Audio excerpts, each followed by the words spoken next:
கர்த்தருக்குள் மிகவும் பிரியமான தேவ பிள்ளைகளே, உங்கள் எல்லாரையும் ஆண்டவர் இயேசு கிறிஸ்துவின் நாமத்தினாலே வாழ்த்துகிறேன், வரவேற்கின்றேன். நாம் இந்த நாட்களிலே சத்தியங்களை மிகவும் தெளிவாக கற்றுக்கொண்டு வருகிறோம். இதற்கு தேவன் தரக்கூடிய நல்ல கிருபைகளுக்காக நாம் அவரை ஸ்தோத்திரிக்க கடமைப்பட்டிருக்கின்றோம். ஹையர் கிரவுண்ட் என்ற தலைப்பிலே, உயரிய மைதானம் என்ற தலைப்பின் கீழே நமக்கும் பிற சபைகளுக்கும் இடையில் இருக்கக்கூடிய உபதேச ரீதியான வித்தியாசங்களையும், அந்த அடிப்படையில் நாம் சத்தியத்தின் அடிப்படையில் எவ்வளோ உயர்வான ஒரு மேன்மையான சத்தியங்களை பெற்றிருக்கிறோம் என்பதையும் நாம் கற்றுக்கொண்டு வருகின்றோம். அன்பானவர்களே, இந்த நாளில் நமது தியானத்திற்குரிய தலைப்பு என்னவென்றால், உலகின் மாபெரும் கொள்ளை, வேர்ல்ட்ஸ் கிரேட்டஸ்ட் ராபரி. தியானத்திற்குரிய வசனம் மல்கியா 3 அதிகாரம் 8 முதல் 11 வசனங்கள். மனுஷன் தேவனை வஞ்சிக்கலாமா? நீங்களோ என்னை வஞ்சிக்கிறீர்கள். எதிலே உம்மை வஞ்சித்தோம் என்கிறீர்கள்? தசம பாகத்திலும் காணிக்கைகளிலும் தானே. நீங்கள் சபிக்கப்பட்டவர்கள், ஜனத்தாராகி நீங்கள் எல்லாரும் என்னை வஞ்சித்தீர்கள். என் ஆலயத்தில் ஆகாரம் உண்டாயிருக்கும்படி தசம பாகங்களை எல்லாம் பண்டசாலையிலே கொண்டு வாருங்கள். அப்பொழுது நான் வானத்தின் பலகணிகளை திறந்து இடங்கொள்ளாமல் போக மட்டும் உங்கள் மேல் ஆசீர்வாதத்தை வருஷிக்க மாட்டேனோ வென்று அதனால் என்னை சோதித்து பாருங்கள் என்று சேனைகளின் கர்த்தர் சொல்லுகிறார். பூமியின் கனியை பட்சித்து போடுகிறவைகளை உங்கள் நிமித்தம் கண்டிப்பேன். அவைகள் உங்கள் நிலத்தின் பலனை அளிப்பதில்லை. வெளியில் உள்ள திராட்சை கொடி பழமில்லாமற் போவதுமில்லை என்று சேனைகளின் கர்த்தர் சொல்லுகிறார் என்று நாம் வாசிக்கிறோம்.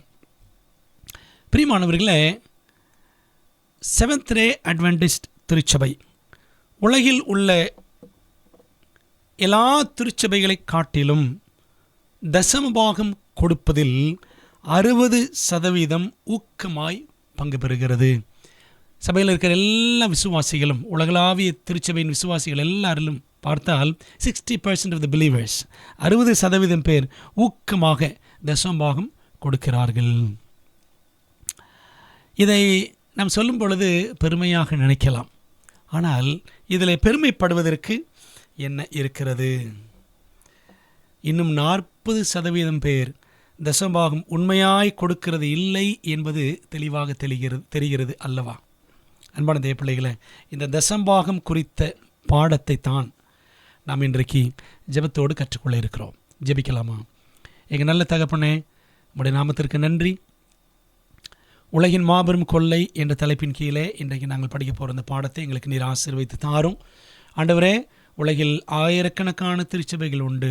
ஆனால் ஆண்டவர் எங்களை உன்னதமான திருச்சபையாக ஏற்படுத்தி இருக்கிறீர். அதற்காக உமக்கு நன்றி செலுத்துகிறோம். இந்த நாளிலே இந்த திருச்சபையில் இருக்கக்கூடிய மிக உயர்வான ஒரு பழக்கத்தை நாங்கள் கற்றுக்கொள்ளப் போகிறோம். தேவாவியானவர் எங்களோடு பேசும், இணைந்திருக்கிற எல்லாரையும் தொடும். ஆண்டவர், ஆன்லைன் வழியாக கேட்குற பிள்ளைகளும் சத்தியத்தை உணர்ந்து உமக்குள் வளர கிருபை தாரும். கர்த்தருடைய ஆவியானவர் மெல்லி சத்தத்தால் எங்களோடு பேசுவீராக. நீர் பெருகவும் நாங்கள் சிறுகவும் உதவி செய்யும். கர்த்தாவை சொல்லும்படியார்கள் கேட்கிறோம். இயேசுவின் நாமத்தில் ஜெபிக்கிறோம் நல்ல பிதாவே, ஆமென். சில அரிய உண்மைகளை நாம் கற்றுக்கொள்ள வேண்டும். தசமபாகம் ரீதியாக செவன்த் டே அட்வென்டிஸ்ட் திருச்சபையில் காணப்படக்கூடிய சில அரிய உண்மைகள். Some serious facts regarding tithe and offerings. Seventh day adventist திருச்சபையில் சேகரிக்கப்படும் தசமபாகம் அந்த ஸ்தல திருச்சபையின் போதகர் கைவசம் போய்விடாது. இன்றைக்கி அநேக திருச்சபைகளில் பார்த்தீங்கன்னா தசமபாகம் காணிக்க கொடுப்பாங்க, அதை போதகரே வைத்து கொள்வார். எந்த விதமான கணக்கு விளக்கம் கிடையாது. யாரும் கேள்வி கேட்க மாட்டார்கள். நோ ஆடிட்டிங், தணிக்கை எதுவும் செய்யப்படாது. ஆகவே பெரும்பாலான சபைகள் இருக்கிறவர்கள் அல்லது சுயாதீனமாக சபை நடத்துகிறவர்கள் தாங்களே அந்த தசமபாகம் காணிக்கைகளை வைத்து கொள்வார்கள். ஆனால் செவன்த் டே அட்வென்டிஸ்ட் திருச்சபையில் அப்படி கிடையவே கிடையாது.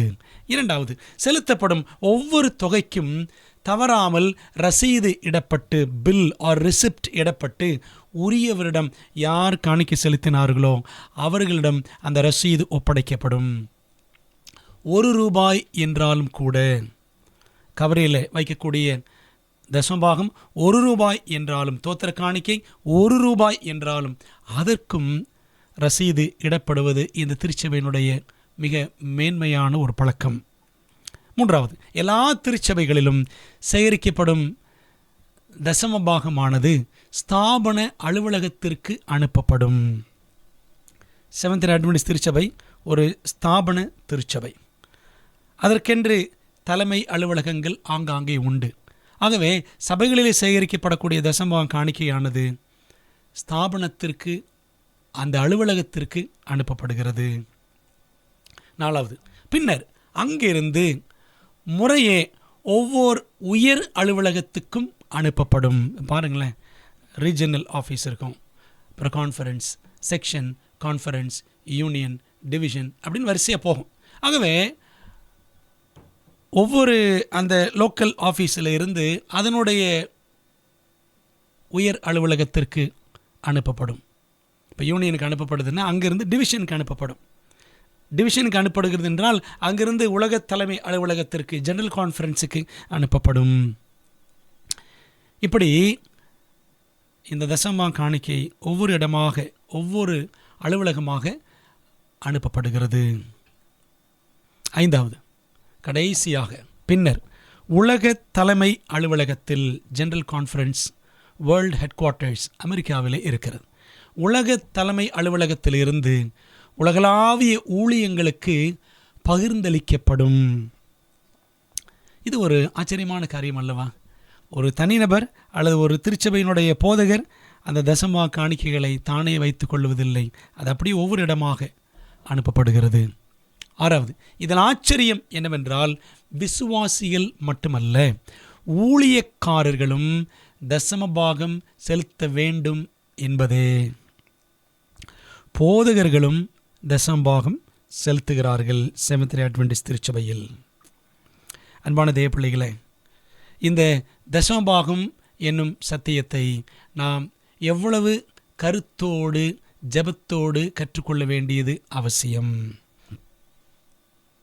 சில கேள்விகளை கேட்டு இந்த தசமபாகம் என்னும் வேதாகம சத்தியத்தை கேள்வி பதில் முறையிலே நாம் கற்றுக்கொள்ள இருக்கின்றோம். முதலாவது கேள்வி, தசமபாகம் என்றால் என்ன? What is tithe? நம் வருமானத்தில் 10ல் 1 பங்கே தசமபாகம் ஆகும். தஸ், ஆங்கிலத்தில் தஸ்ன்னு என்னது? தஸ்ன்னு மன்னிக்கும், ஹிந்தியில் தஸ் என்றால் 10, சரிதானே? தசமபாகம், 10ல் 1 பாகம் என்று நாம் இதை சொல்லலாம். ஆண்டவர் நம்ம கொடுக்கிற வருமானம் மாதம் 10,000 ரூபாய் என்றால் அதில் 1000 ரூபாய், மாதம் 50,000 ரூபாய் என்றால் அதில் 5,000 ரூபாய். இப்படி 10ல் 1 பங்கு தான் தசமபாகம். லேவியராம் 27:30 பாருங்கள். தேசத்திலே நிலத்தின் வித்திலும் விருட்சங்களின் கனியிலும் தசமபாகம் எல்லாம் கர்த்தருக்கு உரியது. அது கர்த்தருக்கு பரிசுத்தமானது. தசமபாகம் பரிசுத்தமானது, கர்த்தருக்கு பரிசுத்தமானது. நம்முடைய வருமானத்தில் அந்த 10ல் 1 பங்கு அல்லது அந்த முதல் பகுதி கர்த்தருக்கு பரிசுத்தமானது. அதை அவருக்கே நாம் செலுத்த வேண்டும். தேவனுக்கு ஒரு பங்கு, பரிசுத்தமான பங்கு இருக்கிறது நம்முடைய வருமானத்தில். அதுதான் தசமபாகம். இரண்டாவது, தேவனுக்கு நம் தசமபாகம் தேவையா? இது ஒரு முக்கியமான கேள்வி.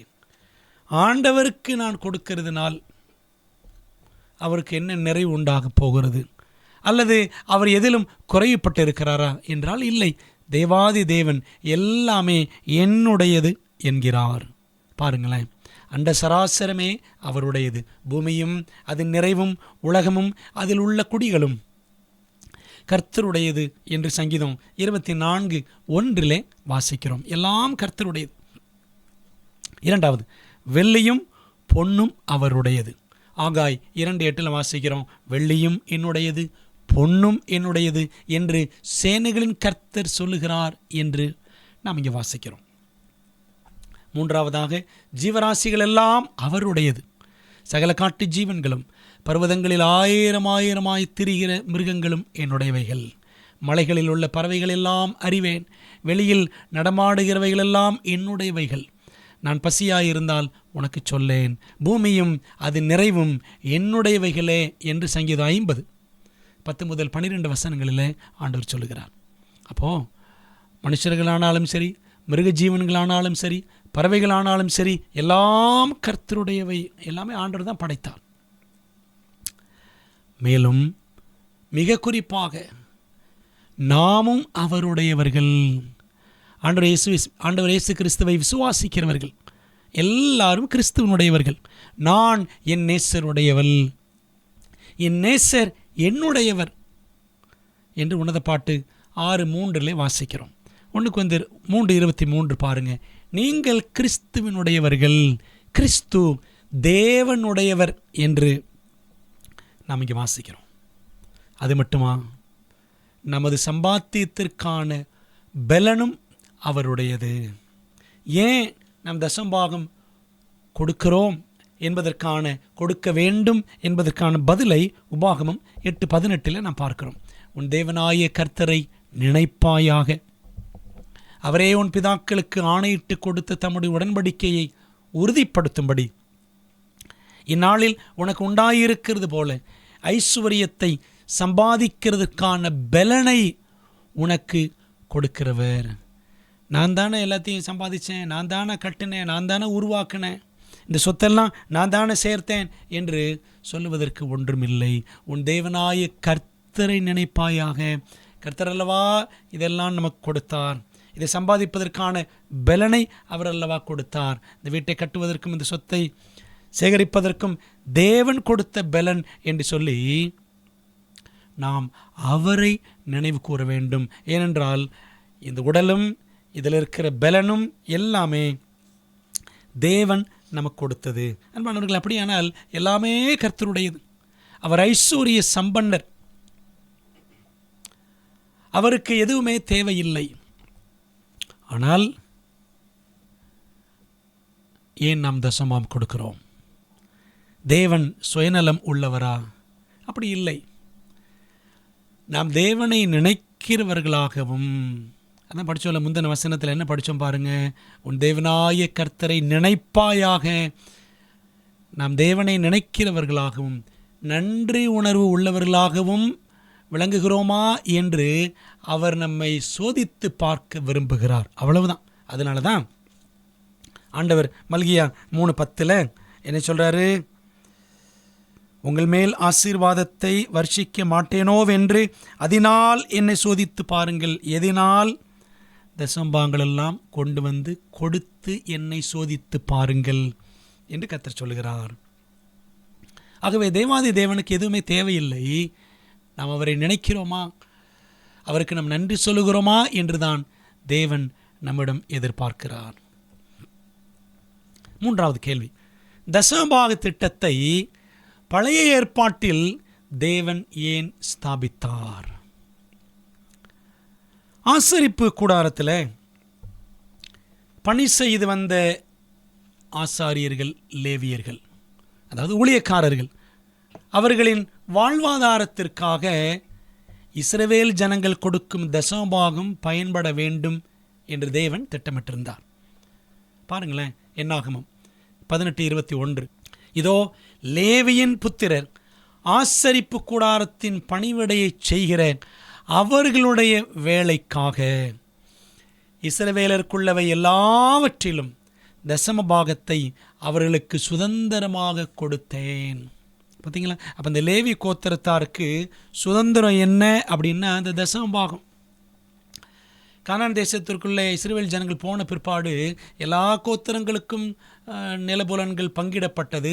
ஆனால் லேவி கோத்திரத்துக்கு பார்த்தீங்கன்னா ஆண்டவர் சொல்லிட்டாரு, லேவி கோத்திரத்தாருக்கு கர்த்தரே சுதந்திரம். அப்போ அவங்களுக்குன்னு எதுவுமே கொடுக்கப்படலை.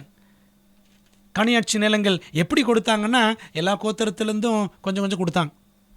சரிதானே? அப்படித்தான் 48 பட்டணங்கள், அடைக்கல் பட்டணங்கள் 6 அப்படின்னு படிக்கிறோம்.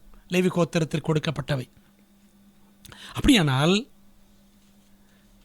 பாருங்களேன், இந்த இஸ்ரவேல் ஜனங்கள் கொடுக்கிற தசமபாகம்தான் லேவியின் புத்திரர் ஆசரிப்பு கூடாரத்தில் பணிவிடை செய்கிற அவர்களுடைய வேலைக்காக அவர்களுடைய வாழ்வாதாரத்திற்காக இஸ்ரவேல் ஜனங்கள் தசமபாகம் கொடுத்தார்கள்.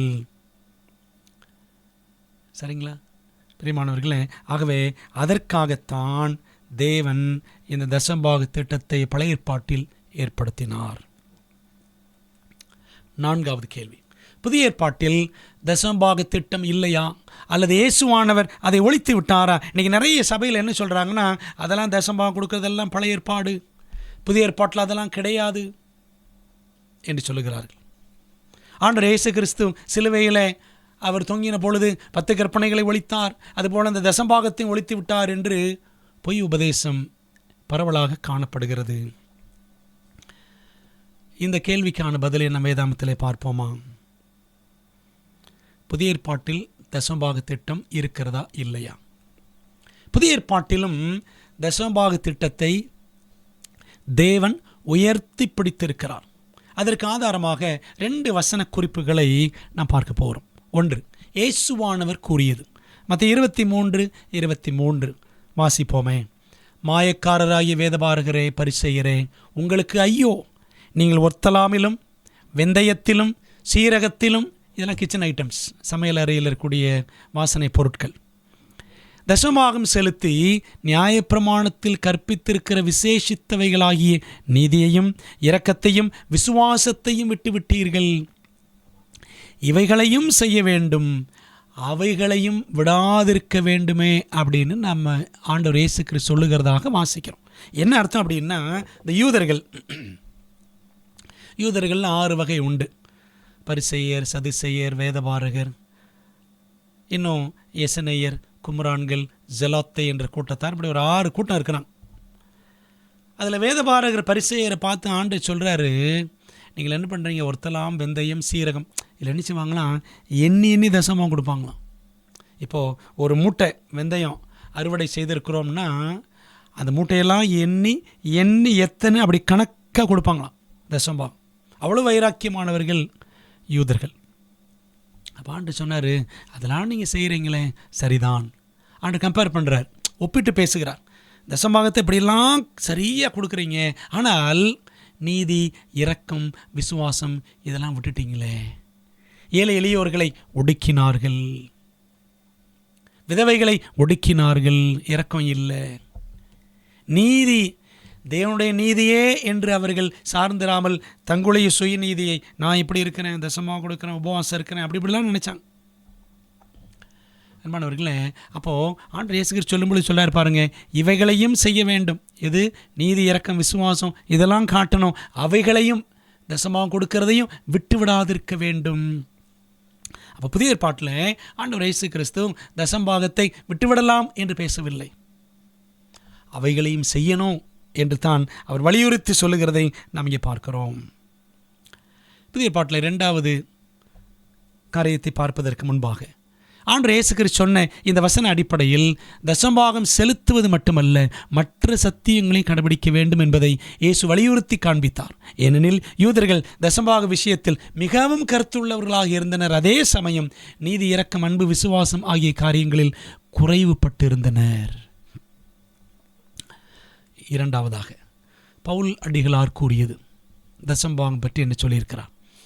1 கொரிந்தியர் 9:13-14-15 ஆசாரிய ஊழியம் செய்கிறவர்கள் தேவாலயத்திற்குரியவைகளில் புசிக்கிறார்கள் என்றும், பலிபீடத்தை அடுத்து பணிவிடை செய்கிறவர்களுக்கு பலிபீடத்தில் உள்ளவைகளில் பங்கு உண்டென்றும் அறியீர்களா? ஆலயத்தில் வேலை செய்கிறவங்களுக்கு ஆலயத்தின் காரியங்களில் பங்கு உண்டு. அந்தபடியே சுவிசேஷத்தை அறிவிக்கிறவர்களுக்கு சுவிசேஷத்தினாலே பிழைப்புண்டாக வேண்டும் என்று கர்த்தரும் கட்டளையிட்டிருக்கிறார். பழைய ஏற்பாட்டில் அதை படிக்கிறோம்ல. அப்படி இருந்தும் நான் இவைகளில் ஒன்றையும் அனுபவிக்கவில்லை, இப்படி எனக்கு நடக்க வேண்டும் என்று இவைகளை நான் எழுதுகிறதும் இல்லை. என்ன சொல்கிறார் பவுல்? என் சொந்த கைகளே வேலை செய்தது. அவர் கூடார தொழில் செய்து தன் பிழைப்பு கடத்த காரியங்களை பார்த்து கொண்டார். அதே சமயத்தில் பிலிப்பி பட்டணத்தில் இருந்த சபையார் அவருக்கு பண உதவி எல்லாம் செய்திருக்கிறார்கள். பிலிப்பியர் 4ஆம் அதிகாரத்தை படித்து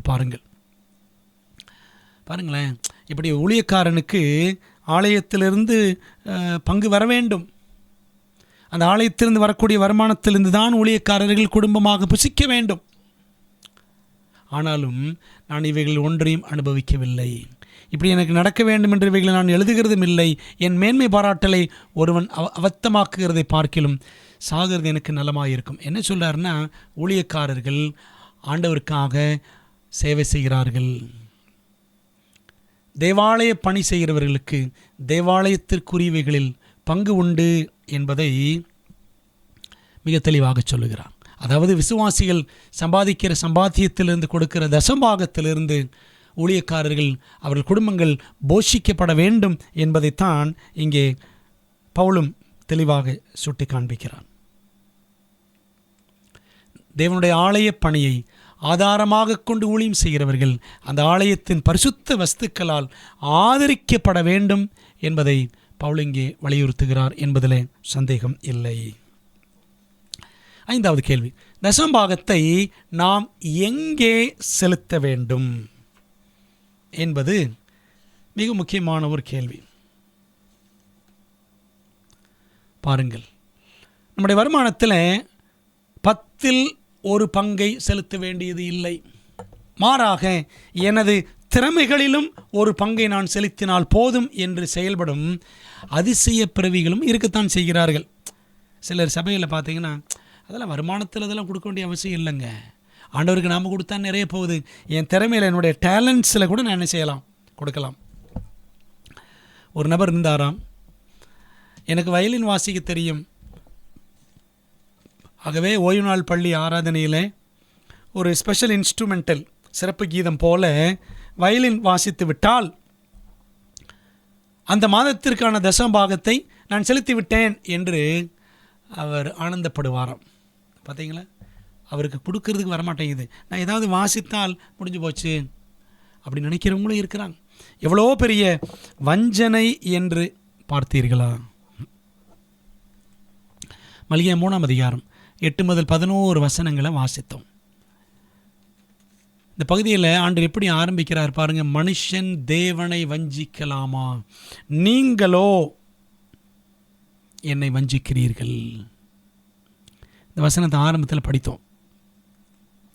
இந்த வசனங்களின் அடிப்படையில் சில கேள்விகள். நாம் யாரை கொள்ளையிடுகிறோம்? தேவனை கொள்ளையிடுகிறோம். என்னை வஞ்சித்தீர்கள் ஆண்டு சொல்றார். எதில் கொள்ளையிடுகிறோம்? தசம்பாகம் காணிக்கைகளில் தேவனை கொள்ளையிடுகிறோம். எப்படி கொள்ளையிடுகிறோம்? தசமபாகத்தை பண்டகசாலைக்கு கொண்டு வந்து செலுத்தாத போது கொள்ளையிடுகிறோம். பிரியமானவர்களே, தேவன் எப்படியெல்லாம் தம்முடைய பிள்ளைகளை ஆசீர்வதிக்க பிரியப்படுகிறார். நான் உங்களை ஆசீர்வதிக்க மாட்டேனோ இல்லையோ என்று என்னை சோதித்து பாருங்கள் அப்படின்னு ஆண்டு சொல்றார். அப்படி அவர் சொல்லியிருக்கிறபடி அவரை சோதித்து பார்ப்பதற்கு பதிலாக தசமபாகத்தை நாமே சுயமாக தீர்மானம் எடுத்து செலவிடும்போது சில நேரம் செலவழிச்சிருவோம். இந்த மாதம் செலவழிச்சிருவோம், ரொம்ப டைட்டாக இருக்குது, அடுத்த மாதம் பார்த்துக்கலாம் அப்படின்னு சில நேரத்தை செலவழிச்சிருவோம். அல்லது சுயமாக நாம் தீர்மானம் செய்து செலுத்தி விடும்பொழுது எப்படி செலுத்துகிறோம்? இங்கே கொடுத்துருவோம், அங்கே கொடுத்துருவோம், அப்படி இப்படின்னு சில நேரங்கள் என்ன செஞ்சிடறோம்? புத்தக ஒழித்து கொடுத்துடலாம், அப்படி செஞ்சிடலாம், இப்படி செஞ்சிடலாம், பல வேலைகளை நம்ம இப்படி கொடுத்து விடுகிறோம். அன்பான தேவ பிள்ளைகளை, அப்படி செய்யும் பொழுது நம்மை நாமே சோதனைக்குட்படுத்தி கொள்ளுகிறோம். ஆண்டவர் என்னை சோதித்து பாருங்கள், எனக்கு தசம்பாகத்தை கொடுங்க பண்டசாலையில், அதனால் உங்கள் மீது ஆசீர்வாதத்தை ஆசீர்வதிக்க மாட்டேனோ என்று என்னை சோதித்து பாருங்கள் ஆண்டு சொல்கிறாரு. நம்ம என்ன பண்ணுறோம்? தசம்பாகத்தை வைத்து சில நேரங்கள் நம்முடைய சுய இஷ்டத்திற்காக தேவைகளுக்காக செலவழித்து விட்டு அல்லது இஷ்டம் போல் எங்கேயாவது கொடுத்து விட்டு நாமே நம்மை சோதனைக்குட்படுத்தி கொள்ளுகின்றோம். தசமபாகத்தை பண்டசாலைகளிலே கொண்டு வர வேண்டும் அப்படின்னு மல்கியா 3:10 படித்தோம். நெகமியாவும் அப்படித்தான் சொல்லுகிறார். பாருங்களேன், நெகமியா 13:12.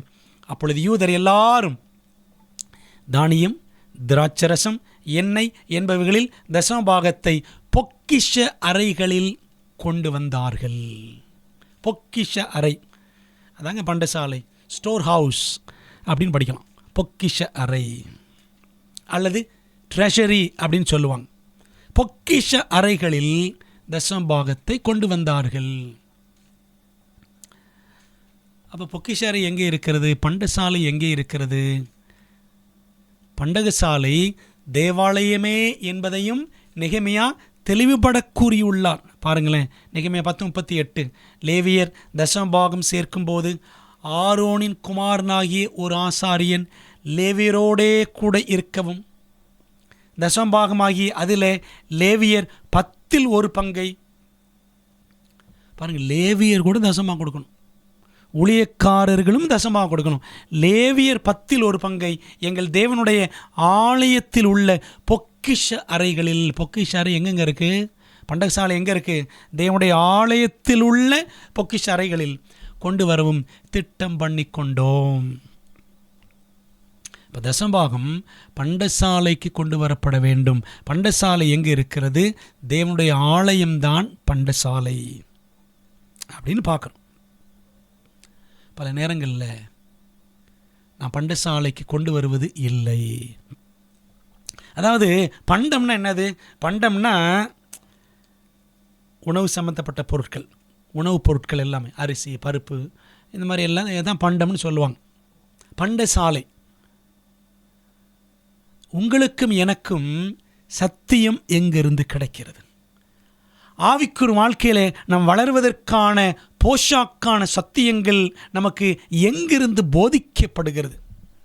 நீங்கள் இருக்கிற லோக்கல் சர்ச், நீங்கள் இருக்கக்கூடிய ஸ்தல திருச்சபை, உள்ளூர் திருச்சபை, எந்த சபையில் உங்களுடைய மெம்பர்ஷிப் இருக்கோ அங்கே தான் நீங்கள் சத்தியத்தில் அடிப்படையில் வளர்ந்து கொண்டிருக்கிறீர்கள் என்று சொன்னால் அங்கே தாங்க உங்களுக்கு பண்டம் கிடைக்கிது.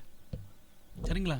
விசுவாசத்திலும் சத்தியத்திலும் பரிசுத்த வாழ்க்கையிலும் நீதியின் வாழ்க்கையிலும் வளர்வதற்கு, பரலோகத்திற்கு ஆயத்தமாவதற்கு உங்களுக்கு அந்த போஷாக்கான சத்தியம் கிடைக்கிறது என்றால் அதுதான் பண்டம். சரிங்களா? அது கிடைக்கிற இடம்தான் பண்டசாலை. திருவிருந்து, அப்பம், ரசம் போன்ற தெய்வீக பண்டங்களிலும் நாம் பங்கு பெறுகிறோம் அல்லவா? நம்ம எங்கே பங்கெடுக்கிறோமோ அதாங்க பண்டசாலை. ஆகவே அங்கே அந்த தேவாலயத்தில் நம்முடைய தசம்பாகங்களை நாம் உண்மையாக செலுத்த வேண்டும். 6வது கேள்வி, நம் தசம்பாகம் காணிக்கைகள் எல்லாம் தவறாக கையாளப்படுகிறதே, நாம் எதற்கு கொடுக்க வேண்டும்? நம்முடைய தசம்பாகம் காணி கொடுக்குறோம், மிஸ்அப்ராப்ரியேஷன் நடக்கிறது, கொள்ளையடிச்சிடுறாங்க, ஊழல் நடக்கிறது, தேவையில்லாத காரியங்களுக்காக தசம்பாக காணிக்கைகள் செலவழிக்கப்படுகிறதே.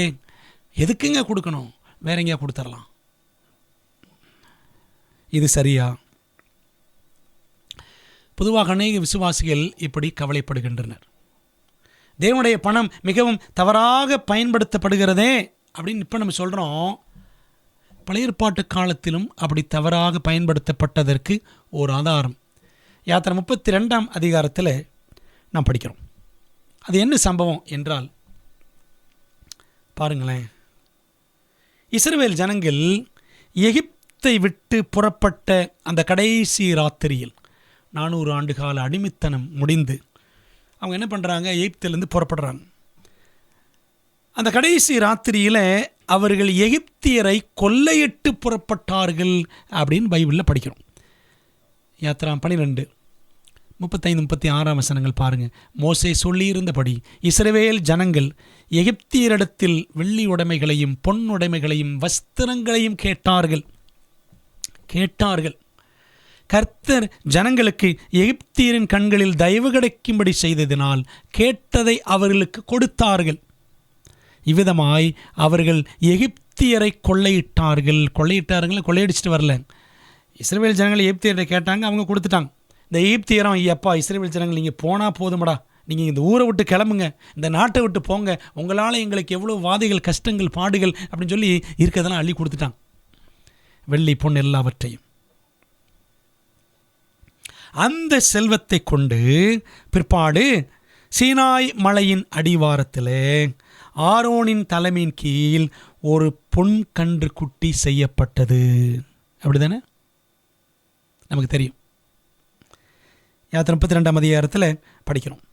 பிற்பாடு பொன் கன்றுக்குட்டி செய்து ஆடினார்கள், பாடினார்கள், தொழுது கொண்டார்கள். வேற என்ன பண்ணா பாருங்க, புசிக்கவும் குடிக்கவும் தொடங்கினார்கள். வசனத்தை வாசிப்போம். யாத்திரை 32:1-6. மோசே மலையிலிருந்து இறங்கி வர தாமதிக்கிறது ஜனங்கள் கண்டபோது அவர்கள் ஆரோனிடத்தில் கூட்டம் கூடி அவனை நோக்கி, எகிப்து தேசத்திலிருந்து எங்களை அழைத்து கொண்டு வந்த அந்த மோசேக்கு என்ன சம்பவித்ததோ அறியோம். அதனால் நீர் எழுந்து எங்களுக்கு முன் செல்லும் தெய்வங்களை எங்களுக்காக உண்டு பண்ணும் என்றார்கள். அதற்கு ஆரோன், உங்கள் மனைவிகள் குமாரர் குமாரத்திகளுடைய காதுகளில் இருக்கிற பொன்னணிகளை கலற்றி என்னிடத்தில் கொண்டு வாருங்கள் என்றான். ஜனங்கள் எல்லாரும் தங்கள் காதுகளில் இருந்த பொன்னணிகளை கலற்றி ஆரோனிடத்தில் கொண்டு வந்தார்கள். 4-5-6 வசனங்கள். அவர்கள் கையிலிருந்து அவன் அந்த பொன்னை வாங்கி சிற்பக் கருவினால் கருப்பிடித்து ஒரு கன்றுக்குட்டியை வார்ப்பித்தான். அப்பொழுது அவர்கள், இஸ்ரவேலரே, உங்களை எகிப்து தேசத்திலிருந்து அழைத்து கொண்டு வந்த உங்கள் தெய்வங்கள் இவைகளே என்றார்கள். ஆரோன் அதை பார்த்து அதற்கு முன்பாக ஒரு பலிபீடத்தை கட்டி நாளைக்கு கர்த்தருக்கு பண்டிகை என்று கூறினான். மறுநாள் அவர்கள் அதிகாலையில் எழுந்து சர்வாங்க தகன பலிகளை இட்டு சமாதான பலிகளை செலுத்தினார்கள்.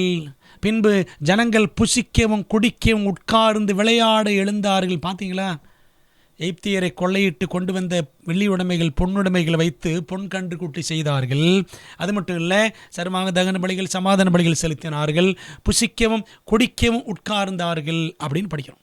பணத்தை எப்படியெல்லாம் தவறாக பயன்படுத்தினார்கள் என்பது உங்களுக்கு புரிகிறதா?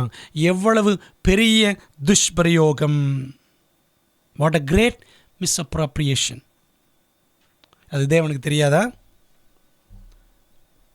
அதனால் ஆண்டவர், இனிமேல் நீங்கள் இந்த வெள்ளி உடைமைகள் பொன்னுடைமைகள் இவை எல்லாவற்றையும் கொண்டு வர வேண்டாம் என்று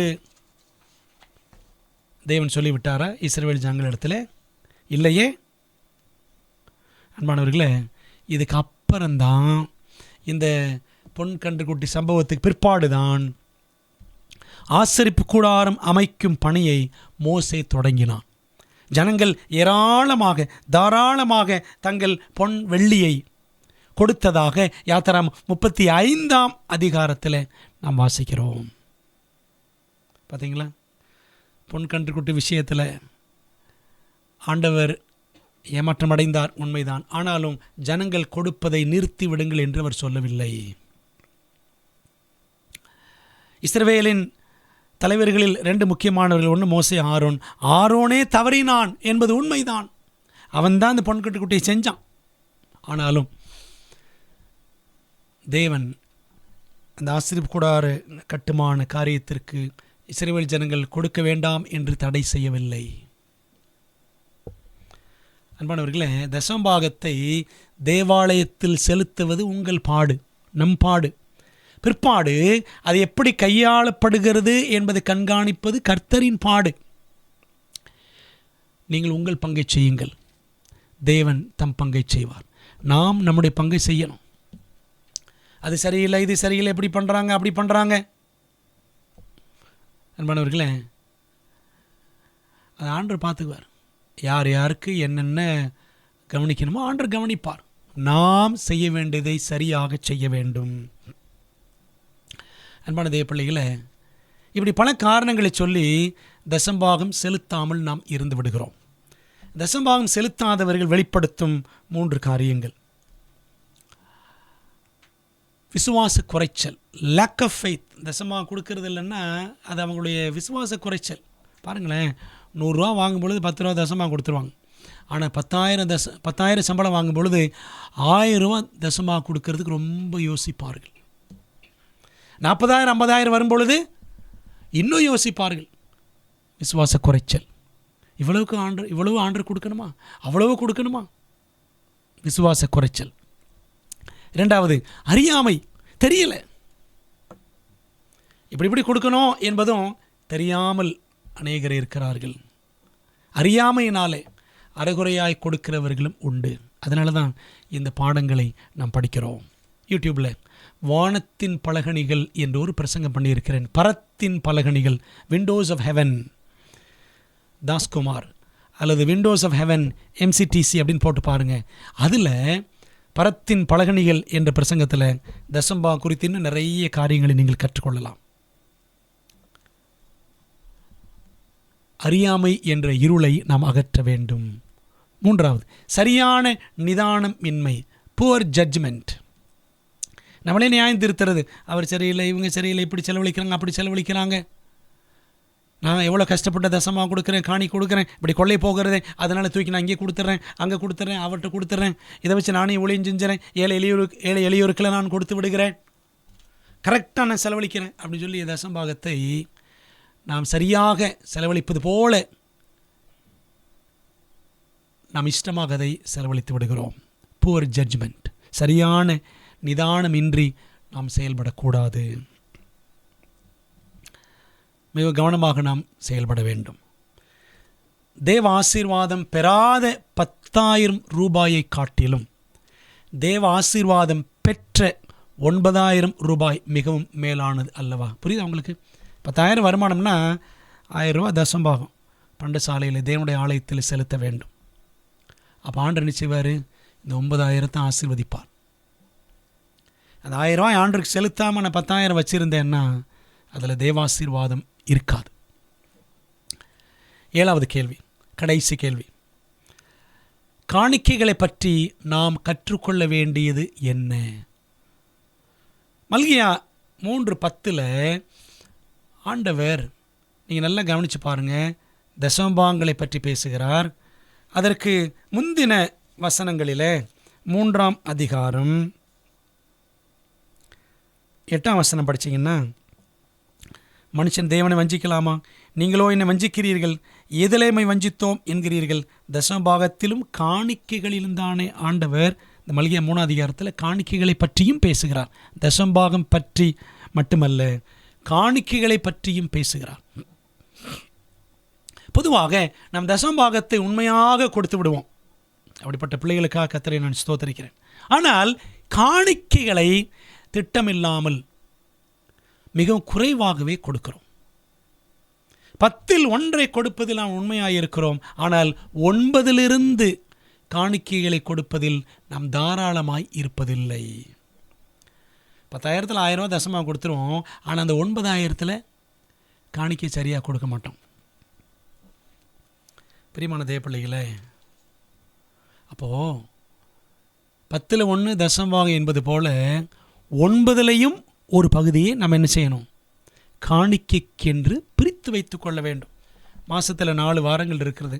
வெள்ளிக்கிழமை காணிக்கை போடணும், பிற்பாடு சனிக்கிழமையில் ஓய்வு நாள் பள்ளி காணிக்கை, பிற்பாடு தெய்வீக ஆராதனை, இதெல்லாம் இருக்குல்ல, இதெல்லாம் நாம் திட்டம் பண்ணி கொள்ள வேண்டும்.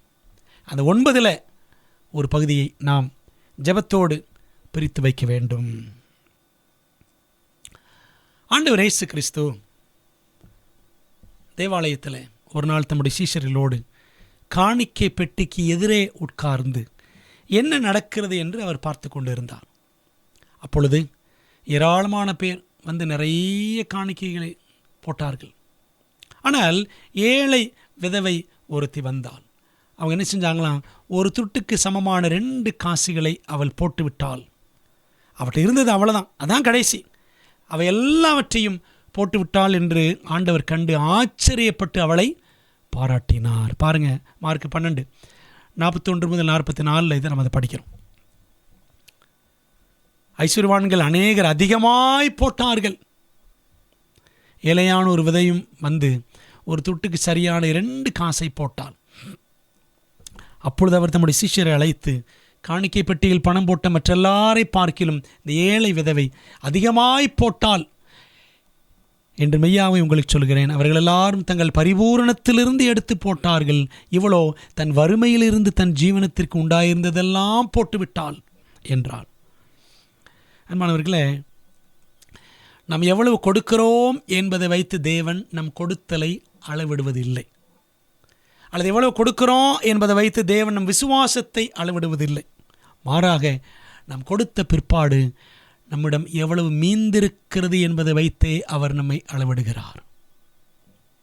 பரலோகம் கணக்கிடும் விதமே மிக வித்தியாசமானது. பாருங்களேன், அந்த அம்மாவுக்கு, இந்த ஏழை விதவைக்கு இருக்கிற அந்த 2 காசை போட்டதுக்கப்புறம் ஒன்றுமே கிடையாது. Even then God will take care of me, தேவன் என்னை பார்த்து கொள்வார், எல்லாம் பார்த்து கொள்வார்ன்னு விட்டுட்டாங்க. அந்த அம்மா இருக்கிறதும் போட்டுட்டான். அன்பானவர்களே, 10ல் 1 கொடுத்துட்றோம், 9 வைத்து என்ன செய்கிறோம்? அந்த 9லிருந்து ஆண்டவருக்கு நாம் இன்னும் தாராளமாக காணிக்கைகளை கொடுக்கிறோமா? கொடுக்க வேண்டும். அதனால தான் தசமபாகத்திலும் காணிக்கைகளிலும் நீங்கள் என்னை வஞ்சிக்கிறீர்கள் என்று தேவன் சொல்லுகிறார். தசம்பாகத்தை கரெக்டாக கொடுத்துருவோம். ஆனால் காணிக்கை போடும் பொழுது பார்த்தீங்கன்னா பழைய காசு, கிழிஞ்ச நோட்டு, செல்லாத காசு, செல்லாத நோட்டு, அழுக்கடைந்த நோட்டு, அப்படி தானே? அதுவும் தேடி தேடி 5 ரூபா 10 ரூபா அப்படின்னு கஷ்டப்படுறவங்க அப்படி போடுறாங்கன்னா தப்பு இல்லை, ஏழைகள் அப்படி போடுறாங்கன்னா தப்பு இல்லை. ஆனால் இருக்கப்பட்டவர்கள் இப்படி தேடி தேடி இப்படி போடுறோம் அப்படின்னா அது எவ்வளவு வேதனையை தேவனுக்கு கொண்டு வரும். அதனால தான் நீங்கள் என்னை வஞ்சிக்கலாமா என்று தேவன் கேட்கிறார். அன்பானவர்களே, ஆனால் சில வேளைகளில் சிலரை பார்த்துருக்கிறேன், தசம்பா காணிக்கை போடுறதுக்குன்னே புத்தம்புது நோட்டுகளை கட்டுக்கட்டாக அதுக்குன்னே வாங்கி வச்சுருப்பாங்க. அது எவ்வளவு அருமையான செயல். தேவனுக்கு இந்த மாதிரி பழைய நோட்டு, கிழிஞ்ச நோட்டு, செல்லாத காசு இதெல்லாம் போடக்கூடாது. அது சிலர் பார்த்தீங்கன்னா இந்த கிழிஞ்ச நோட்டுகளை கொண்டு வந்து சர்ச்சில் தான் போடுவாங்க. ஏன்னா அவங்களுக்கு போடுறதுக்கு இடம் இல்லை. வெளியில் கடையில் கொடுத்து அவங்க வாங்க மாட்டாங்கல்ல. சர்ச்சில் போட்டால் யாரும் கேட்க மாட்டாங்க, யாருன்னு தெரியாது. பிரியமானவர்களே, தேவனை கனவீனம் பண்ணுகிறோம் என்பதை குறித்து நாம் மிக கவனமாய் இருக்க வேண்டும். கடைசியாக கொடுப்பதில் மிகச்சிறந்த முன்மாதிரி யார் தெரியுமா? முடிவுரையாக இந்த கேள்வியை உங்கள் முன்பாக நான் வைக்கிறேன். கொடுப்பதில் மிகச்சிறந்த முன்மாதிரி, பெஸ்ட் எக்ஸாம்பிள் ஃபார் கிவிங் யார் தெரியுமா? பிதா, குமாரன், பரிசுத்த ஆவியானவராகிய ஒன்றான மூவருமே கொடுப்பதில் மிகச்சிறந்த முன்மாதிரியாக இருக்கின்றனர். எப்படின்னு கேட்குறீங்களா? பிதா தம் குமாரனையே கொடுத்தார் அன்பின் நிமித்தம். குமாரன் தம் ஜீவனையே கொடுத்தார் அன்பின் நிமித்தம் நமக்காக.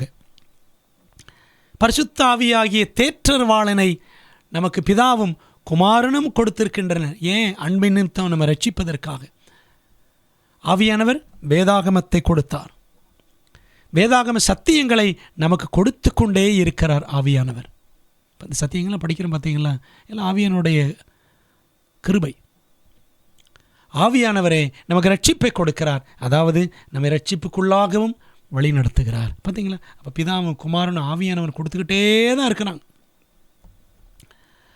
அன்பானவர்களே, ஆகவே பரலோகம் கொடுத்தல் என்ற விஷயத்தில் எவ்வளவு தீவிரமாக இருக்கிறது என்று உங்களுக்கு புரிகிறதா?